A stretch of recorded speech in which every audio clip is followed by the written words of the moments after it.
5 ميزات بتطبيق كاب كات ما تعرف شنو فائدتهن، وذن ال5 ميزات راح يخلنك محترف في المونتاج وما تحتاج اي تطبيق ثاني.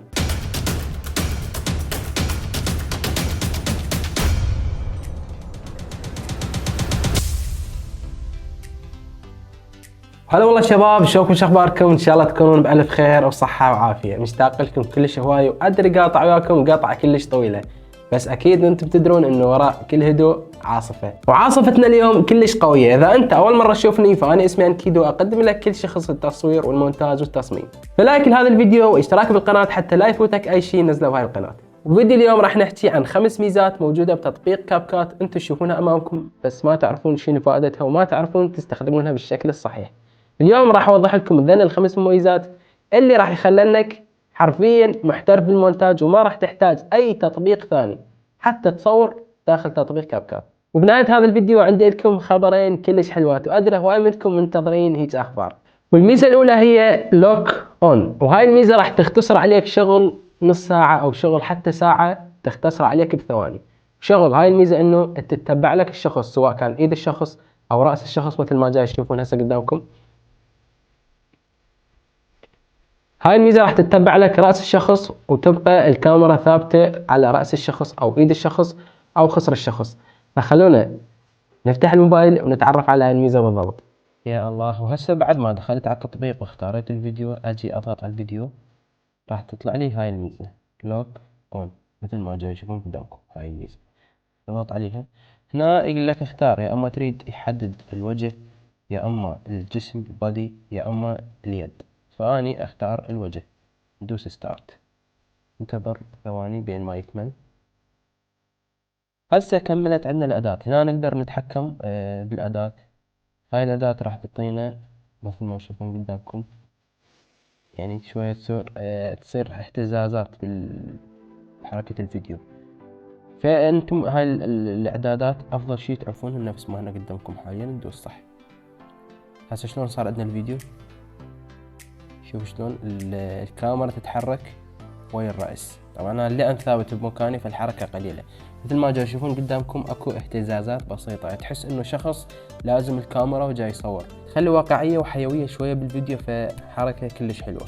والميزة الثانية هي ريديوس نويز، وهاي الميزة هي أكثر ميزة تخلينا أحب تطبيق كاب كات. شغل هاي الميزة هي تحول لك الفيديو من هذا الصوت والضوضاء لهذا الصوت وهذا الصفاء اللي تسمعونه حاليا. خلونا نفتح الموبايل ونتعرف على هاي الميزة أكثر. وهسه نجي الميزة تقليل الضوضاء بالصوت. مجرد ما تضغط على الفيديو تسحب هذا الشريط للأخير، وهاي هي الميزة. تضغط عليها ومجرد ما تفعل هذا الخيار تنطيه تفعيل وتدوس صح، وهاي هي بالعافية عليك. والميزة الثالثة هي موشن بلور، وهاي الميزة شغلها انه تخلي لك الحركة السريعة كأنها حركة حقيقية. شلون الحركات اللي تشوفونها بالافلام تضيف لك تأثير كلش حلو على الحركة السريعة. فخلونا كالعادة نفتح الموبايل ونشوفكم شلون تشتغل هاي الميزة. هسه انا عندي هذا الفيديو صورته بس للتوضيح. مثل ما تشوفون قدامكم سويت هاي الحركة انه امشي بهالطريقة. راح نقطع الفيديو من بداية الحركة حتى نسرع بس الحركة. لحد ما وقفنا ندوس بالطريقة. نجي لهذا الجزء نعطيه تسريع، خليه الى ان يصير 5 اجزاء من الثانية. ندوس صح. صار عندنا هسه الفيديو بهالشكل. هذا الفيديو اللي بس الحركة. ايش نسوي؟ نضغط على الفيديو، نسحب الشريط للأخير وندوس على هاي موشن بلور. نسحب الخط الأول للأخير، نسحب الخط الثاني للأخير. نجي للخيار الثاني نخليه 6 تايم وندوس صح. وننتظر هذا العداد لحد ما يكمل للأخير. وبين ما يكمل هذا العداد خلي أغني لكم شوية. يقول له ولاني ولاني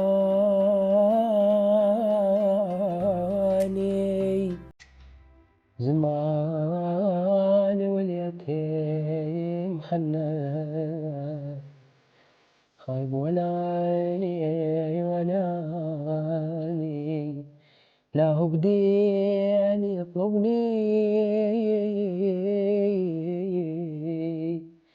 ولاني قبل عايل على اهله وعالبي. شو رايكم بالصوت؟ ظاهر عجبكم. يلا خل أسمعكم بعد. يقول لك أنا كان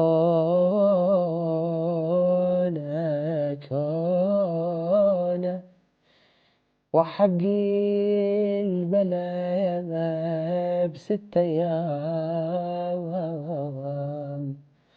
خيب كون أنا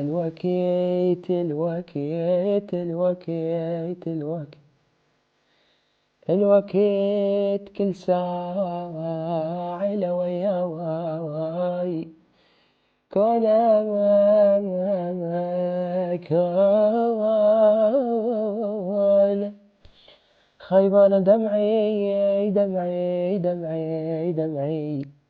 أنا دمعي لساعات بفرقاك، خايب كون بثمن كاسة نص الكوت لي. يلا ما بقى شي، خلنا أسرعلكم هاي شوي.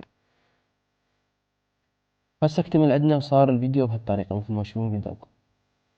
تشوفون الحركة شلون حركة الضباب اللي يضيفها على الفيديو يحسسك انه الشخص صح يمشي بسرعة مثل ما تشوفون قدامكم. طبعا انا هذا الفيديو صورته على السريع وبس للتوضيح يعني، فهي هاي الفكرة. الميزة الرابعة هي اوتو لايركس، وهاي الميزة شغلها كلش حلو. شغل هاي الميزة هي تترجم لك الاغاني او الكلام الى كتابة على الفيديو. بس هاي الميزة للاسف تشتغل حاليا بس على اللغات الاجنبية، يعني اللغة العربية ما تشتغل عليه، بس هي مفيدة جدا. هواي يحتاجونها انه تترجم لك الاغاني او تترجم لك الافلام او تترجم لك الكلام. اكثر المصممين يحتاجون هاي الميزة. فخلونا نفتح الموبايل ونشوفها شلون تشتغل. هسه عندي مثلا هذا الفيديو بأغنية أجنبية أو نص أو تعليق أي شيء بس يكون مو عربي، لأن حاليا هاي الميزة ما تدعم اللغة العربية، فنضغط على هاي النص ونروح للأخير ونضغط على هاي الميزة اللي علامة موسيقى وعليها مربع، نضغط عليها راح يطلع لنا بهالشكل. نعوفها على أي الإعدادات الطبيعية وندوس ستارت. راح تشوفون هاي الكلمات جاي يعالج بالفيديو، ننتظر ثواني مثل ما جاي تشوفون قدامكم، نطلع الكلمة ويا الصوت. فبعد أنت تقدر تتحكم بكل شيء يخص تتحكم بالخط، تتحكم بكل شيء كيفك أنت بعد. هاي مثل ما تشوف قدامهم، مثلا أنت تريد تترجم فيلم، تريد تترجم مشهد من مسلسل، مثل ما تشوفون قدامكم طلع لك الجملة مثل ما تشوف. إذا تحب أنت مثلا تترجمها تخليها في المترجم وتشوف هو إيش يقولون والعافية. والميزة الخامسة والأخيرة هي برامتر، أو بالأحرى بالعربي الملقن. هاي الميزة حرفيا راح تخلي تطبيق كاب كات أفضل تطبيق موجود على الموبايل للمونتاج وللتصوير. حاليا صار تطبيق مونتاج وتصوير. يعني أنا أعتقد تطبيق كاب كات جاي يخططون إنه يخلون المستخدم ما يستخدم أي تطبيق ثاني موجود على الموبايل، فقط تطبيق كاب كات تصور به، منتج به، تنشر به، كل شيء تستخدمه بداخل تطبيق كاب كات. فخلونا نفتح التطبيق ونشوفكم هاي الميزة اللي هي كل صانع محتوى بالعالم يحتاجها حاليا. خلينا نفتح التطبيق ونشوف شلون تشتغل. وهسه نجي للميزة الخامسة. طبعا الميزة الرابعة هاي منها تقدر أنت مباشرة منها تدخل عليها وتشتغل. الميزة الخامسة هاي الميزة اللي ضافوها بالتحديث الجديد، نضغط عليها راح يطلع عندنا بهالشكل. طبعا أنا بخلي الكاميرا، خلي أفر الكاميرا إنها تحول فيديو أو صورة. لا تقدر تفر الكاميرا. هسه أنا فريت الكاميرا على الكاميرا الخلفية، هنا حولت على الفيديو. هسه شنو الميزة هاي منها؟ شوف هذا النص تضغط عليه راح يطلع لك بهالشكل مثل ما تشوفون قدام. هنا تضغط هنا تعديل. هسه أنا كاتب هاي شعر، هنا تكتب أي شي ببالك، أي شي أنت تريد تحكيه. مثلا خليني أشوفكم شلون هسه اليوم هذا اللي حكيته بالفيديو. عندنا هاي مثلا، هسه هاي المقدمة نسخها شقد ما نريد، نعطيها نسخ. نرجع للميزة لصق، ندوس دم، راح تطلع عندنا بهالشكل مثل ما جاي تشوفون قدامكم بالشاشة. تطلع عندك بالشاشة هنا تقدر انت تتحكم حجم النص، سرعة النص، اللون، اي شي تقدر انت هنا تتحكم به. مثلا انا اريده بطيء، تمام بهالشكل. هسه خلينا نشوفكم شلون تقدر انت تصور وتقرا مباشرة. هسه هاي مثل ما تشوفون قدامكم تقدر انت هاي تتحكم بيها، تخليها بأي مكان بالشاشة. وتصور فيديو وتبدأ تحكي الكلام اللي موجود بالشاشة بدون لا تتلكى ولا أي شيء. ولحد هنا خلصنا الخمس ميزات. خلونا هسه احكي لكم الاخبار الحلوه اللي هواي منكم منتظرينها. الخبر الاول هو مشكله الكتابه او مشكله النصوص بتطبيق كاب كات ان شاء الله قريبا راح تنحل. شنو اللي صار؟ اللي صار انه قبل فتره نشرت فيديو على التيك توك وطلبت من المتابعين انه يدخلون على التطبيق ويقيمون نجمه وينطونه تعليق سلبي، فكلش تفاعلوا ويا هذا الفيديو وسووا مثل ما انا قلت لهم، واللي اجبر شركه هذا التطبيق انه يتابعوني على كل حساباتي ويتواصلون وياي، وطلبوا مني انا ومتابعين ان نتوقف وننطيهم صبر شويه على ما يطورون التطبيق ويصححون المشاكل الموجوده به. وحسب كلامهم اللي دزوليا انه بنهايه هذا الشهر شهر الواحد راح تتحسن الكتابه بالتطبيق كاب كات، وان شاء الله يكون كلامهم صحيح. هو اول وتالي راح يحسنونها لان عليهم ضغط كلش كبير. يعني الحمله اللي سويناها عليهم التصدر كان عندهم بالمرتبة الأولى، بعد ما نزلنا الفيديو بعد يومين أو ثلاثة صار التصدر بالمرتبة الثانية، فهم يخافون من هاي الناس وبالأخص احنا العرب، لأن إذا أردنا شيء نسويه مهما يكون. فقالوا بس انطونا صبر ما قالوا بس انطونا صبر، بس يعني فحوى رسالتهم. شلون هاي فحوى بس يعني ملخص رسالتهم انه قالوا اصبروا علينا، التطبيق ما نقدر احنا بضغطة زر نحوله، يحتاج تطوير ويحتاج جهد ويحتاج عمل، فصبروا علينا بنهاية هذا الشهر او بداية الشهر الثاني ان شاء الله راح تنحل هاي المشكلة. والخبر الثاني والاحلى هو انه صارت عندي عدسة خاصة باسمي.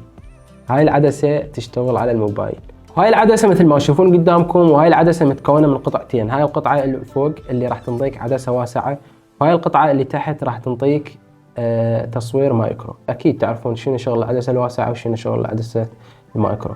فشلون تطلبون هاي العدسة؟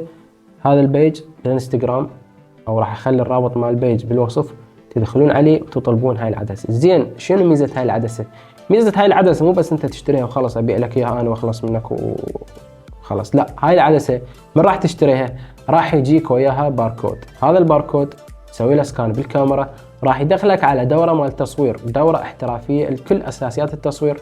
انا مسويها بقناة بالتليجرام، فلما تشتري هاي العدسة فانت اشتريت العدسة وياها دورة تصوير راح تخليك، يعني هاي العدسة لما تشتريها راح تعلمك التصوير. ولهنا وصلنا لنهاية هذا الفيديو. اذا انت جاي تشوفني في هاي اللحظة فاكيد هذا الفيديو عجبك واستفادت منه، فلايك للفيديو واشتراك بالقناة ودز الفيديو لاصدقائك خليهم يتعلمون وياك. التعليق بالاخير اكتب لنا تعليق حلو شنو استفادت من هذا الفيديو، وهاي الميزات هل انت تعرفهن؟ شنو الميزات كنت تعرفها وشنو الميزة اللي عرفتها حاليا؟ ومع السلامة.